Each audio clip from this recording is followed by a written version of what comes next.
In the name of God, the compassionate, the merciful. Mr. President, Mr. Ban Ki-moon, United Nations Secretary General,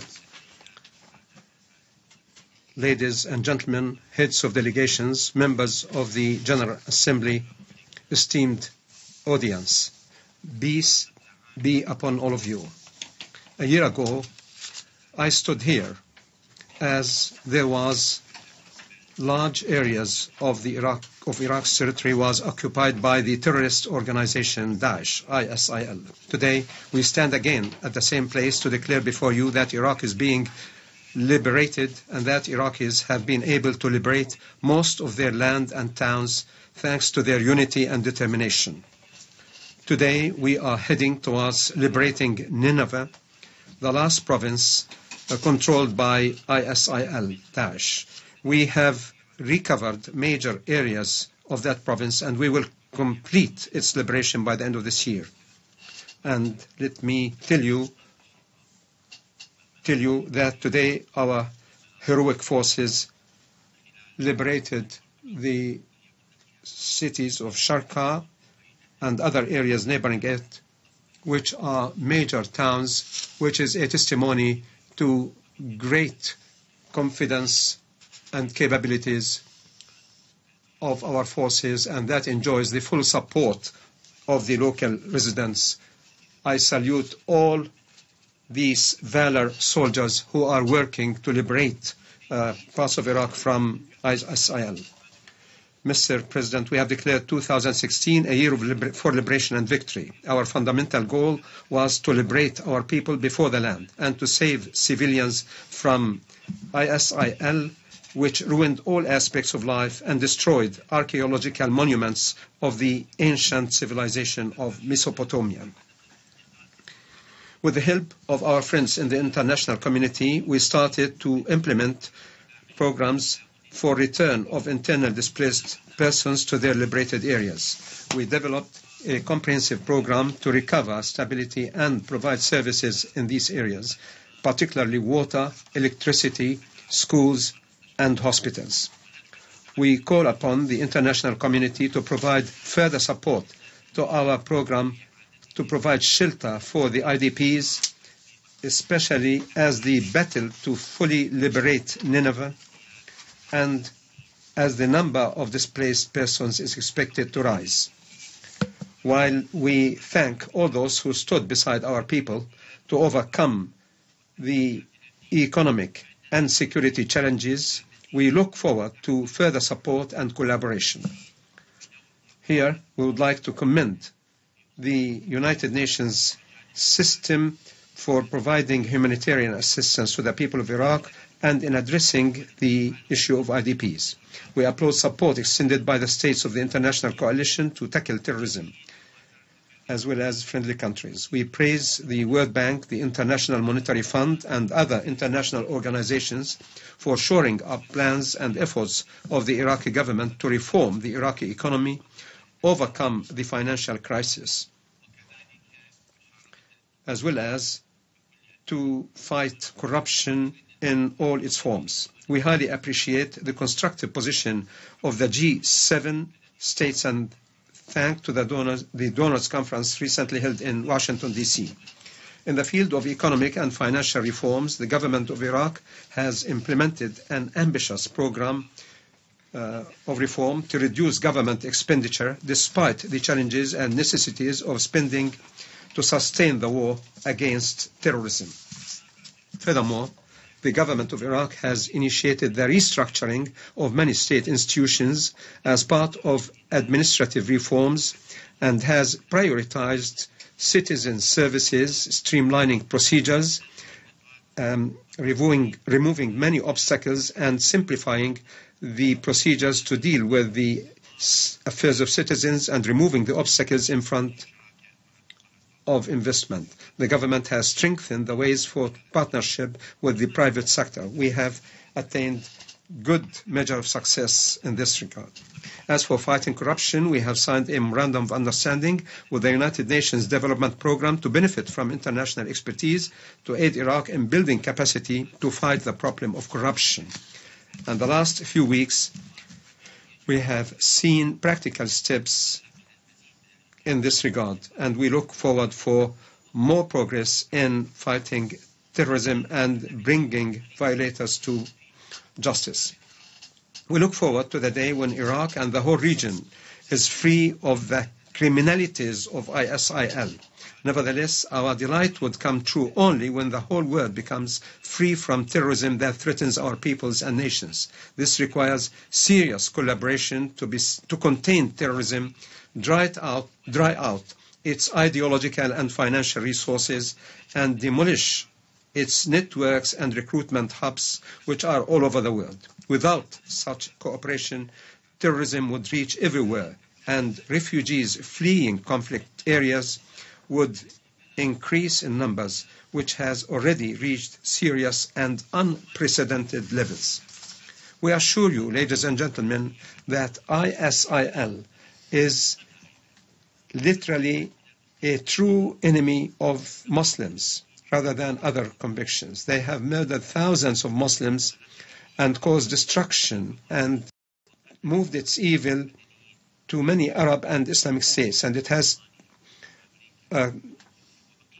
carried that evil to other capitals and cities worldwide, killing and terrorizing civilians in France, Belgium, Germany, the United States, Russia, and the rest of the world. There is no choice but to cooperate to win the war against these evil terrorists. We deem any victory against ISIL anywhere in the world is a global triumph. The danger of forming of terrorist organizations such as Al-Qaeda or Daesh, ISIL, will not end until we address the problem of the radical ideology of these backward groups that rely on sectarian segregation and adversarial thought against all faiths and beliefs, which is fed by the short vision that has hindered the opportunities of development in our countries. To combat this pernicious scourge, which has spread amongst some youth and exploited the feeling of discontent and despair amongst them, requires a real stand from countries and organizations in order to review the programs and educational curriculum and to remove these feelings of frustration in order to absorb these youths in the mainstream society and to preempt any attempts to reform such terrorist organizations in the future. ISIL, which falsely claimed the defense of Sunni Muslims, has so far killed Shiites, Sunnis, Christians, Yazidis, Arabs, Kurds, and Turkmens, and Shabak as well. Their atrocities involved all the spectrum of Iraq. It diversified between takfir, displacement, women enslavement, genocides, and destruction of antiquities, mosques, and churches. Such heinous crimes were perpetrated in cities such as Amirli, Sinjar, Taza, Anbar, Mosul, Salahuddin, Diyala, as well as the victims of the Spiker carnage, notwithstanding the cowardly terrorist attacks on civilians in the districts of Baghdad and the rest of Iraq's provinces. Mr. President, Iraq encountered two external factors that affected stability, economic and social growth. Apart from terrorism, we had to face the global decline in oil prices that caused budget loss of more than 70% of revenues, with the increasing military expenditure and security burdens to free Iraqi cities from terrorism and to rebuild them. So it was only natural that this would negatively impact plans for development, investment, and reconstruction. Despite all of these daunting challenges, we pursued the implementation of our comprehensive reform program and combated corruption, which penetrates the state agencies and social institutions. From the outset, we realized that this reform program wouldn't be less difficult and dangerous than tackling terrorism. We are determined, however, to implement it despite all the challenges. We are confident to win the battle of reforms like we won the battle to liberate our land. Since we and our people stand together in the same trench to fight terrorism and corruption and work together in order to build a state on the basis of peaceful coexistence and respect for religious, ideological and sectarian diversity under the rule of values and principles of justice and equality. Each Iraqi contributes to the victory achieved in the fight against ISIL. It is a national and non-conventional existential battle involving all the Iraqi people without discrimination. Our forces of the army, the federal land and local police, the popular mobilization, the tribal mobilization, and the Peshmerga forces belong to all religions, ethnicities, and sects, but they are sharing one goal, namely to defend their home and sacred values and sites. This defense enjoys support by the religious authority and wisdom led by His Holiness Grand Ayatollah Sayyid Ali As-Sistani, whose historical edict, fatwa, formed a strong mobilization made up of all Iraqi people and was widely embraced and supported by religious figures and clergy of all Iraqi components. Mr. President, ladies and gentlemen, Iraq is keen to participate with all countries in the world in the endeavor to achieve development and meet goals of sustainable development, combating poverty and discrimination, protecting the environment, enhancing programs of child care, improve levels of health and education. Our intent is to provide a proper environment that promotes freedom, human rights, equality, and vital participation of women in the state and society. We call on the nations worldwide to commit to the implementation of relevant United Nations Security Council resolutions pertinent to the prevention of support, finance, or armament to the terrorist groups that kill civilians, in addition to the United Nations General Assembly resolutions related to the safeguarding of the Iraqi cultural heritage. We hereby note the Iraqi accomplishment in cooperation with the UNESCO to include the wetland areas of southern Iraq to the list of World Heritage sites. We are keen to meet the inclusion requirements for the rest of the cultural sites and treasures of the ancient civilization of Iraq as well. We take this opportunity to call on the international community to exert efforts to end conflicts, prevent wars, support peace and security, encourage development opportunities, and refrain from policies to intervene in the internal affairs of other states. Such policies led to more suffering of peoples and deepened divisions in our region, which still undergoes internal wars and external interventions that exacerbated misery of civilian population to serious levels.